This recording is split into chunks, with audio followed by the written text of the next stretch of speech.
Good evening and welcome to In Focus, where tonight's primetime network exclusive is shedding light on vampires in America. They call it the Great Revelation, the moment vampires across the world went on television and revealed their existence to the rest of us. They've been among us all along, they said, and after centuries of hiding in the shadows, they decided collectively to come out of the coffin, so to speak. But no matter how you put it, one thing's for certain, the world hasn't been the same since. Our John Hansen has the story. At first, it conjured up memories of Orson Welles and War of the Worlds, an elaborate public hoax perpetrated through the mass media. On one single night, in hundreds of countries and dozens of languages, people watching television around the world were treated to the surprise of a lifetime.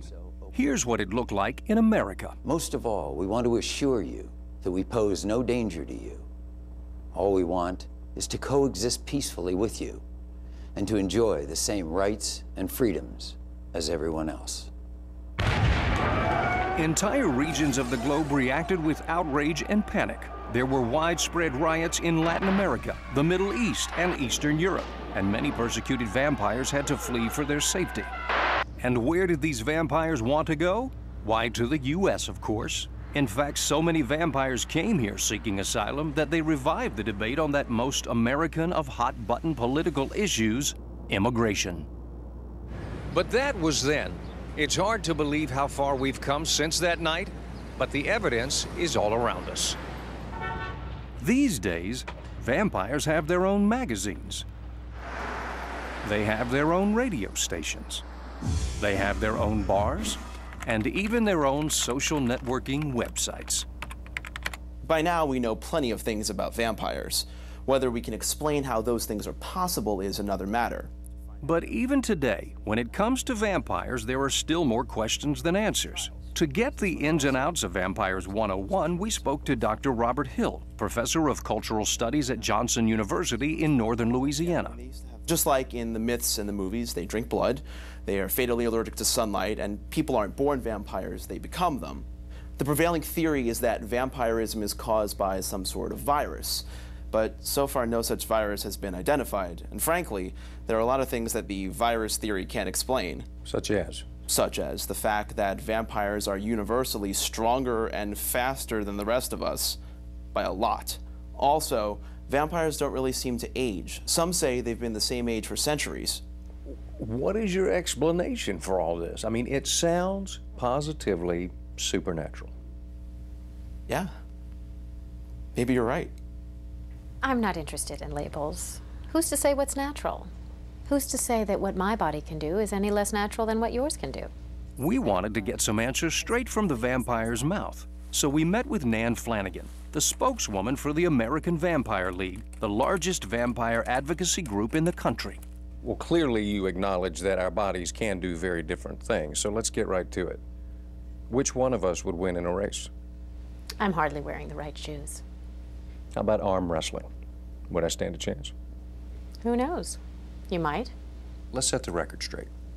What exactly would happen if you went in the sun? I'd die. But aren't you dead already? Now, do I look dead to you? What about a stake through the heart? I'd say that would kill pretty much anybody. Do you mind if I ask how old you are? Something tells me you wouldn't be so quick to ask a human woman her age on national television. While Ms. Flanagan never did disclose her age, she did show me some of her old photographs. See if they help you formulate a guess. Here she is with Senator Hillary Clinton, and here she is with President Roosevelt. Both Presidents Roosevelt, actually. Not to mention that curiously positioned on her wall of personal mementos is a copy of a painting by George Seurat, circa 1886. Yeah, I see the resemblance too. Okay, we know vampires don't eat, but you do drink blood to survive, do you not? Well, that's the big question, isn't it? And the answer, of course, is yes, I do. But as we've been stressing, I can now simply walk into any corner store and stock my fridge full of synthetic blood, which satisfies all of my nutritional needs. Let me be clear about this.